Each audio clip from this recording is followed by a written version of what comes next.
On this channel, we spend a lot of time talking about soil health, plant health, and how to make your landscape thrive. But healthy plants are only a part of what makes a garden beautiful. After 47 years as a landscape architect, I see some mistakes over and over that make a yard feel cluttered, awkward, or less attractive than it could be. So today we're covering the 7 worst landscape design mistakes and how to avoid them. Starting with landscapes that just kind of run together, nothing distinguishing about it. Aesthetically, it's nice to have something that gets your attention and something that the whole landscape is kind of set up around. We call those focal points. When you're designing your landscape, Chip and I feel it's important to have this in mind about certain areas that are special visually, and that can be created by a tree or a grove of trees or sculpture or pots. In our case, I'm at our front landscape here, my new house, and we used spectacular architectural pottery, cobalt blue pots with dwarf citrus in them. We're gonna let the dwarf citrus get a little bushier and fill up those pots. And then around them, we're gonna have a ground cover that kind of looks like a lawn called carapia, and that'll fill out what looks like now a bunch of bark. And so this is along the main entry. This is very visible from the street, and it is a focal point of interest. In the back, we have actually several focal points. I might have overloaded on focal points, but the main obvious one when you walk in that backyard is a 75-foot long lap pool made to look more like a water feature. That's a very large focal point that then you work around it. We have a couple of mini focal points on either side of it. One's a arbor that's going to have vines growing on top of it for shade. And then we have what is almost exclusively an aesthetic little trellis or arbor on the opposite side of the pool that we'll show you that kind of has an Asian look to it.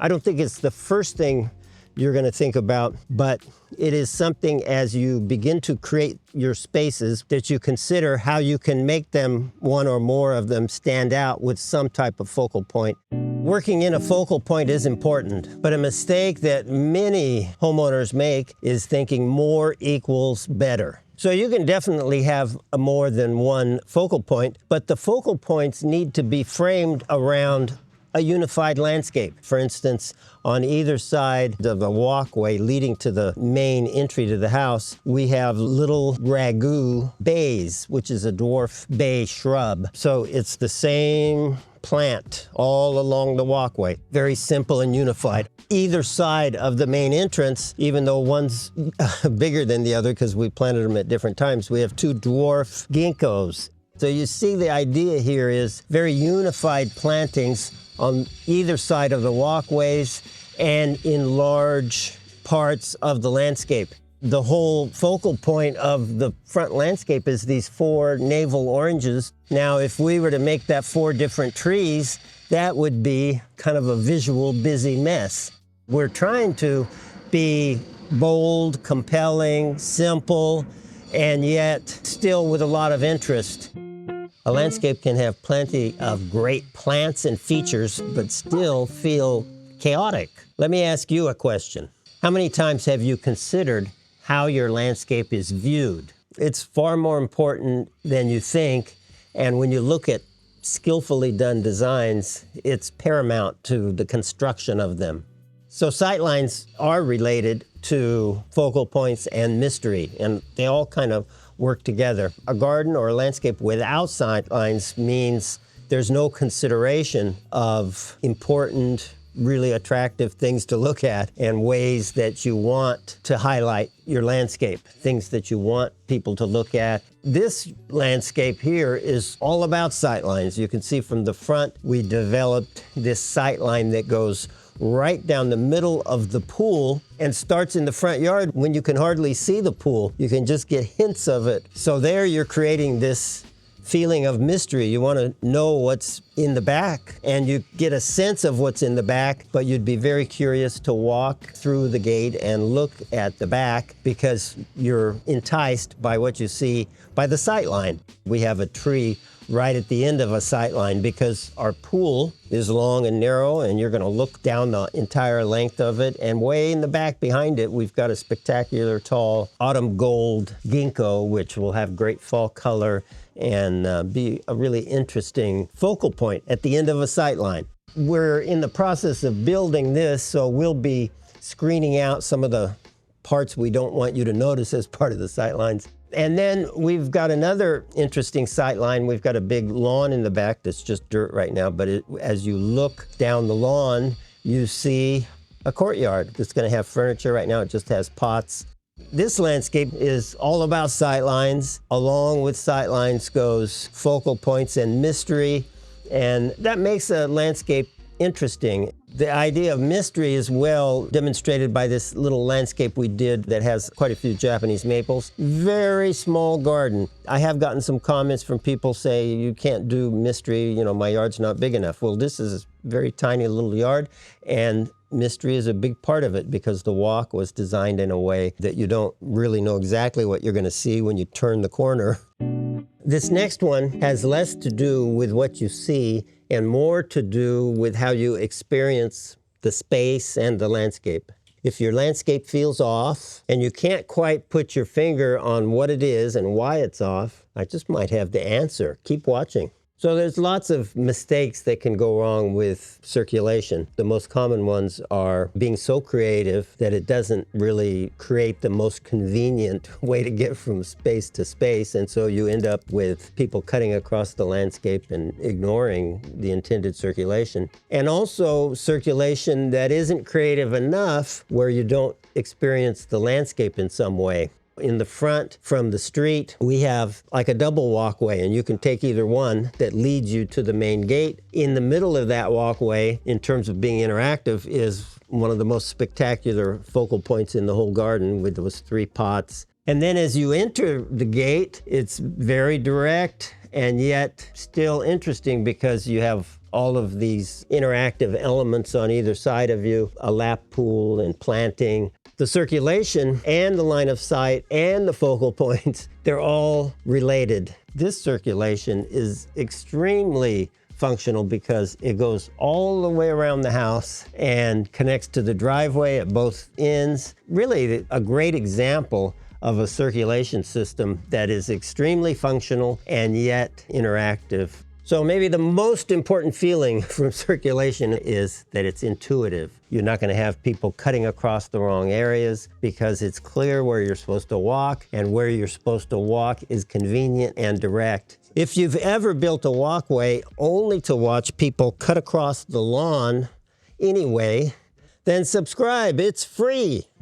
The next mistake is easy to overlook because it's so common. But once you notice it, you'll start seeing it everywhere. Seems like the simplest, most default landscape design I see, and probably you see, is just making a planter around the house. For some reason, people want to cover up their house. That used to be a legitimate goal because house foundations were unattractive, but now house foundations aren't unattractive. So planting right up next to them just creates maintenance issues down the road and isn't the best way to create space.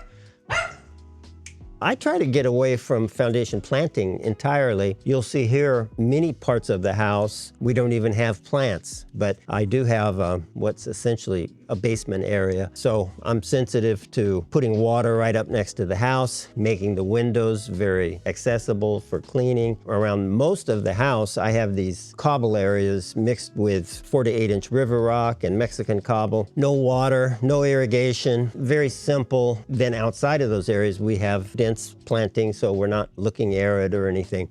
Be aware of a new time, a new dimension, a new way to think about landscape design where you're not just coming up with big, broad expanses of lawn and little planting beds around the house.